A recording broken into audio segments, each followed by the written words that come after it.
ناظرین، south Asia review کی ایک اور قسط کے ساتھ عمر فاروق اور ممتاز خان آپ کی خدمت میں حاضر ہیں. ہمارے ساتھ آج خالد حمید فاروقی برسلز سے موجود ہیں. ان سے ہم جو ایک نئی امریکی حکومت آئی ہے اور اس کے کیا اثرات ہوں گے یورپ کے ساتھ تعلقات پہ، اور انہوں نے جو اناؤنس کیا ہے کہ افغانستان میں وہ اپنی پالیسی کی نظر ثانی کرنے جا رہے ہیں، اس کا افغانستان میں کیا اثر پڑے گا، اور اس سارے تناظر میں اس کا پاکستان پہ کیا اثر پڑے گا اگر طالبان وہاں پہ جو ہے حکومت میں آتے ہیں یا وہاں ایک بڑی خانہ جنگی شروع ہوتی ہے تو اس کا کیا اثر پڑے گا، اور یورپ اور امریکہ کے جو تعلقات ہیں اس کا ویسے مڈل ایسٹ اور پوری اس صورتحال میں کیا فرق پڑے گا. اس تمام سے شروع کرنے سے پہلے آج ایک اہم واقعہ ہوا نیو دہلی میں. وہاں کے کسانوں کی جو ایک موومنٹ چل رہی تھی بہت دن سے، انہوں نے آج ہندوستان کے یوم جمہوریہ کے موقع پہ ایک ٹریکٹر ریلی کے انعقاد کا اعلان کیا تھا، اور آخری وقت پہ ان کی ایک تنظیم نے اس کو شاید ملتوی کرنے کی بھی بات کی تھی، لیکن اس کے باوجود وہ ریلی ہوئی، اور اس ریلی کے نتیجے میں تمام جو ہے وہ ٹریکٹر بہت سارے لے کے دہلی کے اندر پہنچے، اور ریڈ فورٹ کے اوپر جو ہے پہلے ہندوستان کا نقشہ لہرایا گیا، اور اس کے بعد سکھوں کا ایک نشان صاحب کے نام سے سکھ ریلیجن کا ایک جھنڈا ہے جو لہرایا گیا، جس کو وہاں کے میڈیا نے ٹویسٹ کر کے خالستان موومنٹ کا جھنڈا کہنے کی کوشش کی، اور وہ وہاں کا میڈیا اس کو جو ہے وہ اسی طرح پروپیگیٹ کر رہا ہے. تو ممتاز صاحب، آپ پہلے آپ سے شروع کرتے ہیں کہ ہندوستان میں یہ جو آج ہوا اور آج جو ریلی ہوئی وہ کس قدر کامیاب ہوئی، اور اس کو جو یہ ایک ہندوستان میں بھی ایک لہر چل نکلی ہے کہ ہر چیز کو، جیسے ہم پہلے پاکستان میں یوز ٹو تھے کہ ہر چیز میں بیرونی ہاتھ دکھانا، تو اس میں بھی ہر بیرونی ہاتھ دکھانے کی کوشش کی ہے، تو اس کے کیا مضمرات ہوں گے؟ شکریہ عمر فاروق صاحب. میرا خیال ہے جہاں تک یہ فارمرز کی جو ریلی تھی اس پہ ان کا حکومت کے ساتھ ایک کوئی انڈرسٹینڈنگ ہوئی تھی کہ وہ آئیں گے، ایک روٹ جو ہے وہ طے کیا گیا تھا. لیکن آج شاید یہ ہوا ہے کہ وہ جو روٹ تھا اس میں اس روٹ کو ڈائیورٹ کر کے تو وہ سیدھے جو ہے وہ لال قلعے تک پہنچ گئے، جہاں پہ میرا خیال ہے پولیس اور ان کے درمیان کچھ جھڑپیں بھی ہوئی، ایک آدمی کے مارے جانے کی بھی کچھ اطلاع ہے. تو اس کے ساتھ ساتھ اب جو یہ خالصتانی فلیگ اور یہ دوسری چیزوں کا آپ وہ کہہ رہے ہیں، تو یہ میرا خیال ہے جو فارمرز کی جو میٹنگ جو پروٹیسٹ ہے وہ پچھلے 2 ماہ سے جو ہے وہ چلا آ رہا ہے، اور ان کی ڈیمانڈز جو ہے وہ بڑی کلیئر ہیں، اور اس پہ میرا خیال ہے حکومت ہندوستان نے کچھ 2 سال کے لیے جو ہے وہ سسپینڈ کرنے کی کچھ آفر بھی کی تھی، پھر سپریم کورٹ نے ایک کمیٹی بھی بنائی ہے. تو بہت ساری چیزیں وہ چلی آ رہی ہیں. تو جو موجودہ حکومت ہے ہندوستان کی، تو یہ وہاں پہ ایک سٹائل بنا ہوا ہے جب سے کشمیر سے لے کے یہ سی اے اور دوسرے جتنے ایشوز تھے، تو اب آپ کو جب ان کو آپ نے پولیٹیکلی کہیں جو ہے وہ اگر وہ آپ کی کسی چیز پہ وہ نہیں کر رہے ہیں، مان نہیں رہے، تو آپ کبھی کسی کو پاکستان کے ساتھ جو ہے وہ ملا دیتے ہیں اور کسی کو خالستان کے ساتھ ملا دیتے ہیں. لیکن وہ جو کشمیر اور جو سی اے اور جو مسلمانوں کا جو ایشو تھا وہ تھوڑا وہاں ہندوستان کے اندر ایک سینسیٹیو اس حوالے سے تھا کہ اس میں ایک پس منظر جو ہے وہ رہا ہے. لیکن سکھ جو موومنٹ ہے یا جو مزاج ہے، جو سیاست ہے، شاید بی جے پی کی حکومت نے اس کو انڈر ایسٹیمیٹ کیا ہے، اور پھر اس کو آپ اس طریقے سے جو ہے وہ ملائم جو کرنے کی کوشش کرتے ہیں، شاید اس میں بی جے پی کی حکومت اس طرح سے کامیاب نہیں ہو پا رہی ہے. تو اسی کا نتیجہ ہے آج کے یہ چیز ہوئی ہے، اور اس میں میرا خیال ہے یہ دیکھیں آگے کس طرح انفولڈ ہوتی ہے. خالد حمید صاحب، اسی معاملے پہ سب سے پہلے ویلکم ہمارے پروگرام میں، اور اسی معاملے پہ کیا اس جو سکھوں کی جو موومنٹ ہے اس کی کوئی بازگشت آپ کو یورپین یونین میں ملتی ہے، یا وہاں کے جو انڈیویجول ممالک ہیں ان میں کوئی ری ایکشن یا کوئی اس کی حمایت میں یا مخالفت میں یا کوئی بیانات ہیں؟ اور آپ کے نظر میں کہ یہ جو کوشش کی جاتی ہے تمام چیزوں کو ایک بیرونی طاقت سے نتھی کرنے کی، اس کا کیا نتیجہ نکلے گا ہندوستان میں؟ سب سے پہلے تو میں یورپی یونین سے متعلق بتاؤں کہ یہاں پر جو سکھ کمیونٹی ہے بالخصوص وہ بہت زیادہ سرگرم ہے اس سلسلے میں. وہ فنڈ کلیکشن بھی کر رہے ہیں. انہوں نے بہت بڑے بڑے ڈیمونسٹریشنز کیے ڈسپائٹ کرونا اور اس کی جو ریسٹرکشنز ہیں، جس قسم کی پابندیاں ہیں، اس کے باوجود پیرس، برسلز، برلن اور فرینکفرٹ میں بہت بڑے پیمانے پہ ان کے مظاہرے ہو رہے ہیں اور اس سے خاصے یہ سرگرم ہیں اس سلسلے میں. اور جہاں تک یورپین یونین کا تعلق ہے تو ابھی تک انہوں نے اس طریقے سے جو ہے وہ اس کسان موومنٹ کی حمایت یا مخالفت نہیں کی ہے. البتہ جو مختلف یہاں ٹریڈ یونینز ہیں اور پیزنٹ موومنٹ ہیں، لیفٹ کی جو پارٹیاں ہیں، ان کی طرف سے بیانات آئیں ان کی حمایت میں، اور یہاں کی جو خاص طور پہ ہارڈ لیفٹ ہے اس نے بہت زیادہ ان کی حمایت کی ہے اور بیانات جاری کیے ہیں. یہاں تک یورپ میں ان کی سرگرمی ہے، کیونکہ جس طریقے سے جو نئی لیجسلیشن ہے ایگریکلچر سیکٹر میں ہندوستان میں، اور جو ایک دم لبرل پالیسی انہوں نے امپوز کی ہے کہ کوئی بھی جو ہے وہ زمینیں خرید سکتا ہے، کوئی بھی فارم خرید سکتا ہے، اور اس پر جو لیفٹ کا موقف ہے یہاں یورپ میں وہ بہت زیادہ سنکرونائز ہے ہندوستان کے کسانوں کے ساتھ. تو یہ بعد میں چل کے، کیونکہ اتنا اوور ویلمنگ کرونا سچویشن ہے یہاں پر، تو وہ بہت زیادہ ڈومینیٹ کر رہی ہے، اور خود اتنی مشکلات ہیں یورپی یونین میں، اور یورپی یونین کے 7-8 ممالک جو ہے وہ ٹاپ پر کرونا سے متاثر ہیں، اور وہ کرونا جو ہے وہ قابو میں نہیں آ رہا ہے، رکنے میں نہیں آ رہا ہے. اور اس کے باوجود کہ ویکسین آ گئی ہے، ویکسین لگنا بھی شروع ہو گئی ہے، لیکن ابھی جو ہے وہ کرونا کی روک تھام نہیں ہو رہی. وہ روزانہ بڑھتا ہے، نئے نئے ویریانٹ آ رہے ہیں، کبھی یو کے سے آ جاتا ہے، کبھی ساؤتھ افریقہ، برازیل، جرمنی میں 1000 جرمنی اور برطانیہ میں 1000 لوگ روزانہ مرتے ہیں، اور 50 ہزار نیو انفیکشنز ہوتے ہیں. بیلجیم چھوٹا سا ملک ہے، یہاں پر بھی تو کرونا جو ہے وہ بہت ہی زیادہ ڈومیننٹ ہے خبروں میں. اس وجہ سے ہمیں بہت زیادہ کوریج نظر نہیں آ رہی کسان موومنٹ کی، لیکن ٹریڈ یونینیں اور پولیٹیکل پارٹیز ان سے منسلک ہیں، اور وہ جیسے ہی یہ تھوڑا سا ڈائی ڈاؤن ہوگا مسئلہ تو وہ اس پر زیادہ آواز اٹھائی جائے گی. اسی موضوع پہ رہتے ہوئے ممتاز صاحب، آپ کے خیال میں یہ جو ہندوستان میں بہت ہر چیز کو جو انہوں نے اب شروع کر دیا ہے کہ کبھی اس کو پاکستان سے، کبھی خالستان موومنٹ، جو بھی ڈسینٹ کی آواز آتی ہے، تو اس کا آپ کے خیال میں اپوزیشن کو کوئی فائدہ ہو سکتا ہے کہ وہ اپوزیشن اور عام عوام اس کے تھرو دیکھنے میں کامیاب ہو جائیں کہ یہ ایک ڈیوائڈ کرنے کی سازش ہے کہ ہر چیز میں جو ہے وہ بیرونی ہاتھ دے کے اپنی ذمہ داریوں سے مبرہ ہونے کا، یا یہ وہی ہوگا جیسے پاکستان میں ہوا کہ ہر چیز کو بیرونی ہاتھ قرار دے کے اپنی ذمہ داریوں سے، اور عوام بھی اس جو ہے دھوکے میں آ جاتے ہیں؟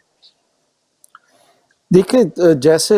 خالد امین نے کہا ہے کہ یہ جو پینڈیمک کی وجہ سے بہت ساری جو یہ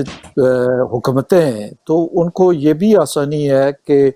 میڈیا کی جو اٹینشن ہے وہ زیادہ اس ایشو کی طرف ہے، اور وہاں پہ یہ جتنے بھی سیاسی جو ایشوز ہیں ان کو جو آپ یعنی اس سے ڈائیورٹ کرنے کے لیے اٹینشن، یہ بہت آسان چیزیں ہیں کہ کو آپ کسی کے طرف جو ہے وہ انگلی اٹھا دیں. ہندوستان کے اندر آپ نے ابھی دیکھا ہے جو واٹس ایپ کے حوالے سے یہ جو سکینڈل ابھی سامنے آیا ہے، اور وہ ایک بڑا سیریس سکینڈل ہے اگر آپ نیشنل سیکیورٹی کے کانٹیکس میں دیکھیں. اور اگر یہ کسی کانگریس کے دور میں ہوا ہوتا یا کسی دوسری پارٹی کے دور میں ہوا ہوتا تو آپ دیکھے ہوئے کہ بی جے پی کی گورنمنٹ اس کو کس طریقے سے جو ہے وہ ایکسپلائٹ کرتی، کس وہ طریقے سے غداری کا الزام استعمال فوری طور کرتی. پہ. ہاں جی تو لیکن اور یہ کوئی معمولی نہیں ہے کہ آپ جو ہے وہ ایک اٹیک کر رہے ہیں اور ایک جرنلسٹ کو 3 دن پہلے اس کے بارے میں جانتا ہے، اور یہ اگر ایک جانتا ہے تو اس کے بارے میں آپ کیا کر سکتے ہیں کہ کوئی اور بھی نہ جانتا ہو، کسی اور کو بھی نہ بتایا گیا ہو. تو یہ بھی چیزیں تو موجود ہیں. اب اس پہ